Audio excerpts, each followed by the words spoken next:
Përshëndetje dashur miq. Prej datës 3 janar, kur Forca Delta, Forca Speciale të Shtetit Bashkuar të Amerikës hynë në Caracas dhe arrestuan presidentin, ose më saktë morën presidentin Hugo Chavez dhe e quan atë përpara një gjykate në Shtetet e Bashkuara të Amerikës për shumë akuzat të cilat ai ishte ngritur ndër vite, bota tashmë është ndarë bota ndërmjet atyre të cilët mendojnë se është kelur sovraniteti i Venezuelës e kështu me radhë, që në fakt janë forcat e majta, ato tim doktrinuara komuniste, marksiste e kështu me radhë, dhe pjesa tjetër e cila mendon, njerëzve të lirë, të djathës që mendojnë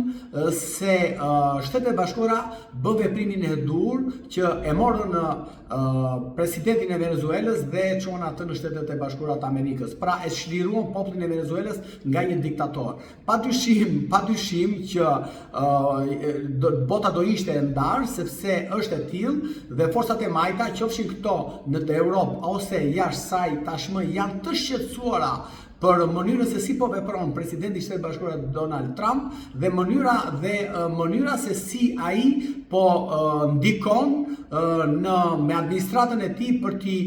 larguar nga pushteti këta diktator. Gjithashtu edhe në Shqipëri ka hapur një debat ku ndërmjet analistëve, avokatëve dhe njerëzve të cilët janë pranë regjimit të Ramës ose ata që vinë nga regjimi komunist, që janë prekos, janë pjesë e Partisë së Punës së Shqipërisë ose më parë ka mbështetur stalinizmin shqiptar, janë rreshtuar kundër ndërhyrjes dhe pro Hugo Chavez dhe regjimit të tij. Padyshim që kështu do ndodhte, nuk ishte të ndodhte ndryshe, sepse Shqipëria është një vend i cili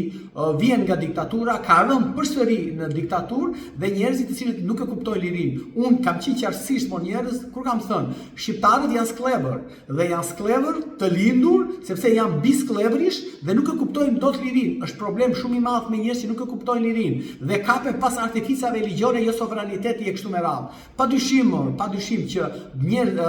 popujt e shtypur, të cilët nuk e kanë mundësinë për shkak të shtypjes, duhet ndërhyrë që te ata t'i çlirosh. Sot venezuelanët kanë dalë në rrugë dhe protestojnë dhe po gëzojnë dhe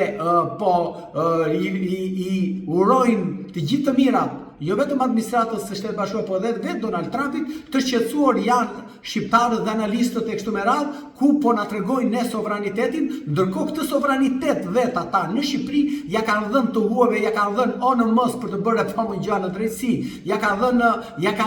copa Shqipërie, ja kanë dhënë nga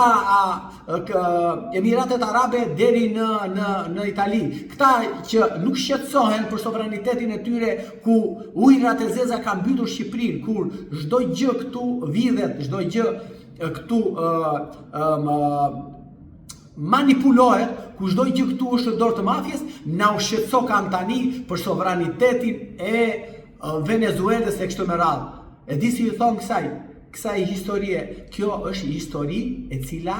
duhet të thënë këtyre, merrni plaçkat dhe jetoni në Korenë e Veriut, sepse vetëm atje mund të gjeni qetësinë, paqen dhe krenarin tuaj. Në Kore atje të keni ju.